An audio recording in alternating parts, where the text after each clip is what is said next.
Hello students. So the next part of your chapter number 10 is microbes in industrial products. Now we have different varieties of industrial products like antibiotics, then beverages. So in those industrial products, how microbes are used to manufacture them.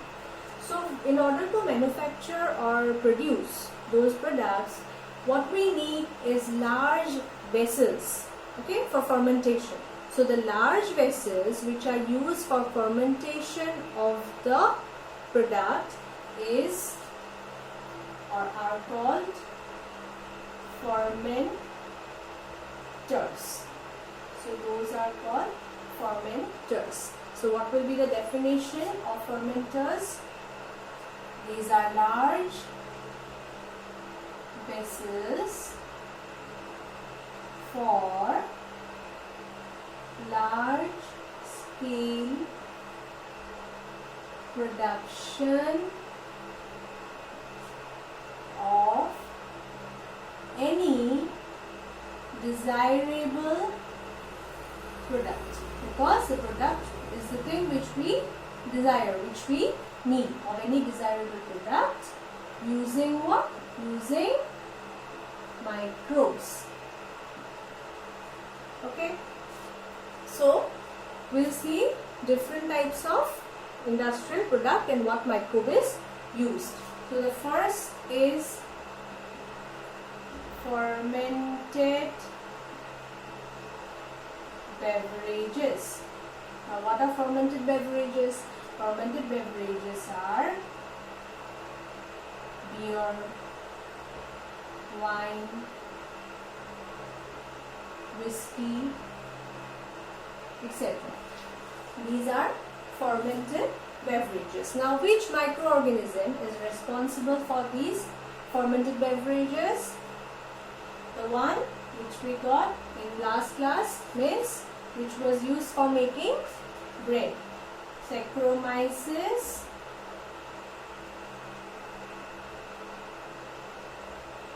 cerevisiae. This is a yeast which is used to make fermented beverages. Now, how yeast is used? In order to make this fermented beverages, what we use, or what is used in the industries rather, is malted cereals. Now, these malted cereal contains sugar. So, that sugar is converted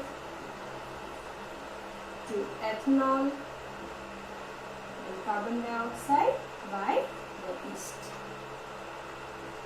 Okay, so this is the basic reaction happening. Fermented beverages are made from malted cereal. Malted cereal contains sugar, which is converted to ethanol and carbon dioxide by yeast. So next, different types of fermented beverages are beer, wine, whiskey, brandy, rum. Now I have written both of them in different lines. Why?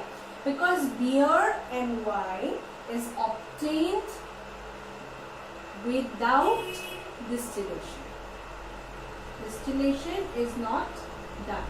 Without distillation, and whiskey, brandy and rum is obtained with the help of distillation.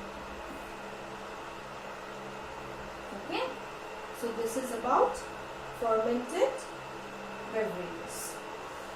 So after this, you just have to remember which are obtained without distillation, which is obtained with the help of distillation, and this reaction. Okay, the next part is antibiotics.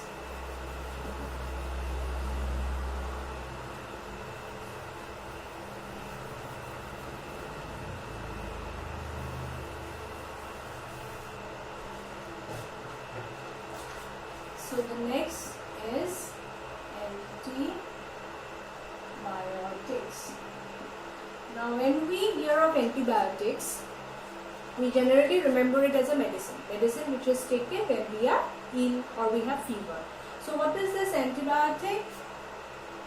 Anti means against, biotic means microbe.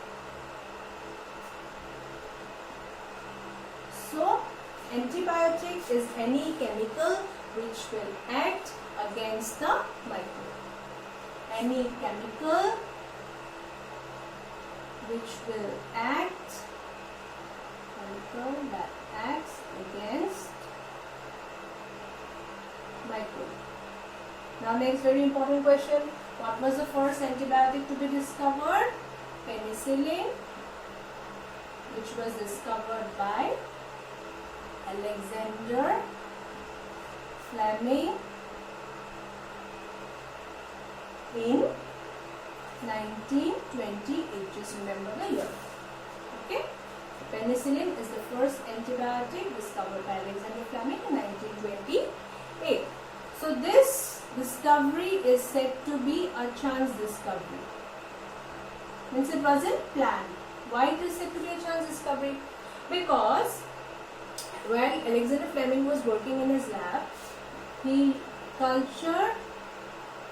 wanted to culture some bacteria, colonies of bacteria. But what happened?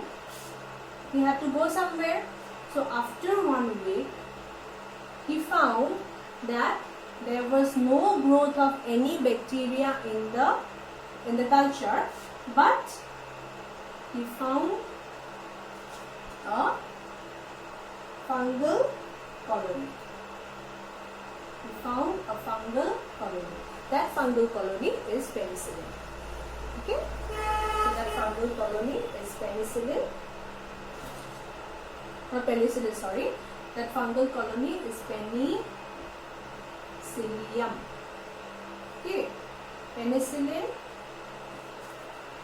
is obtained from the fungus Penicillium notatum. Penicillium notatum. So after 1 week, he didn't find any bacterial colony, but he found penicillium. This is a fungus.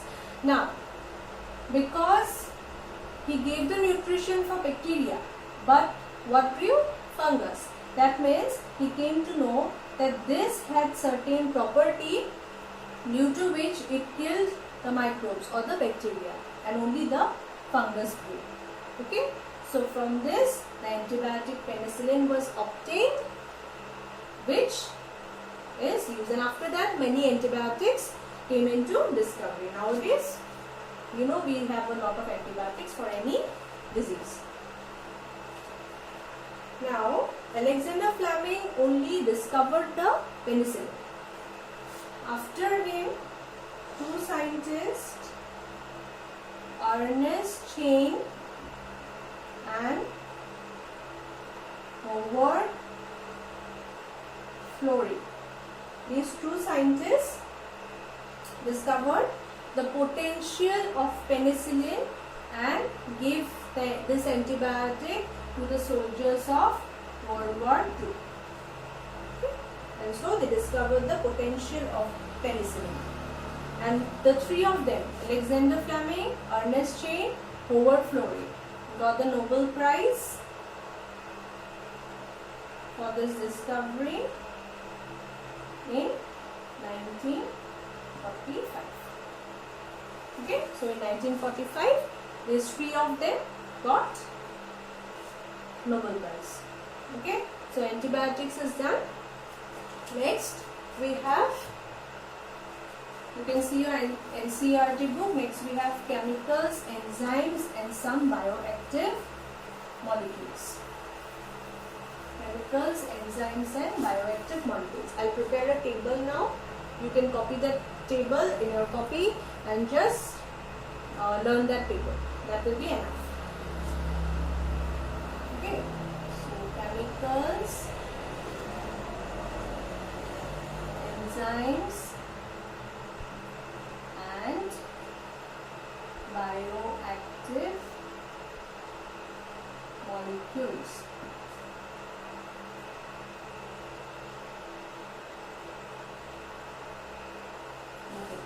So first we'll see examples of certain bacteria. First we have Clostridium butylicum. Clostridium butylicum is a bacteria which produces butyric acid. This produces butyric acid. Next is Lactobacillus, which produces lactic acid.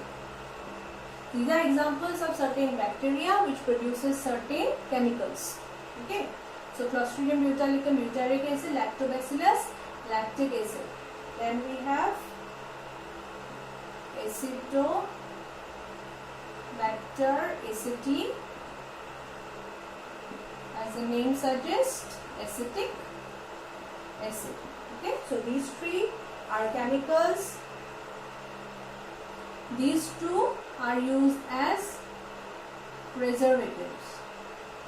Just remember the function also. These two are used as preservatives. Lactic acid, you know, it is used to convert milk to curd. Okay. Next is Streptococcus. Streptococcus, it produces an enzyme streptokinase. This is very important. Streptococcus produces streptokinase. Now what is this streptokinase used for? It is used as a clot buster in myocardial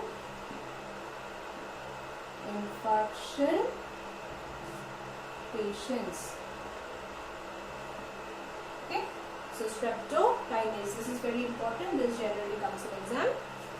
Streptokinase, it produces Streptococcus produces streptokinase enzyme, and it is used as a clot buster in myocardial infarction patient. That means in heart patients whose blood vessels are blocked. This streptokinase enzyme will help in removing or busting those clots due to which the blood vessels are blocked. Next, we'll see examples of fungus. One is Aspergillus niger. Aspergillus niger produces citric acid. Now this citric acid, you know, it is important for our skin. You can give that as an example.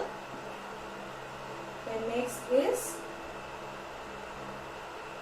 Trichoderma polysporum. This produces cyclosporin A.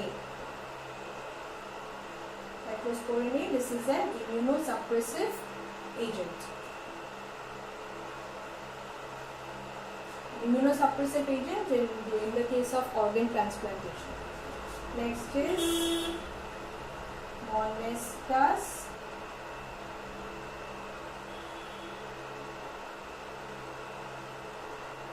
purpureus. This produces statins, which are blood cholesterol lowering agent. Okay. So these are chemicals. Next, I'll write here. We have two enzymes also. One is lipase. Lipase is used in detergent. It is used in detergent formulation because this will help in the removal of stains. So in detergent formulation. And then pectinase and protease. This is used to digest protein in bottle juices. In the packet juices that we get, these will digest protein. So because of that, in those packet juices we do not find any pulp because they digest proteins. In bottle juices. Okay, so this is it. First we have seen the industrial product fermented beverages, then we have seen antibiotics, and we have seen chemicals, enzymes and bioactive molecules. This chapter is important. Remember the name of the microorganism and the chemical that it produces along with the function. Okay, so this is the end of this topic. In the next topic we'll start with in the next class we'll start with the next topic.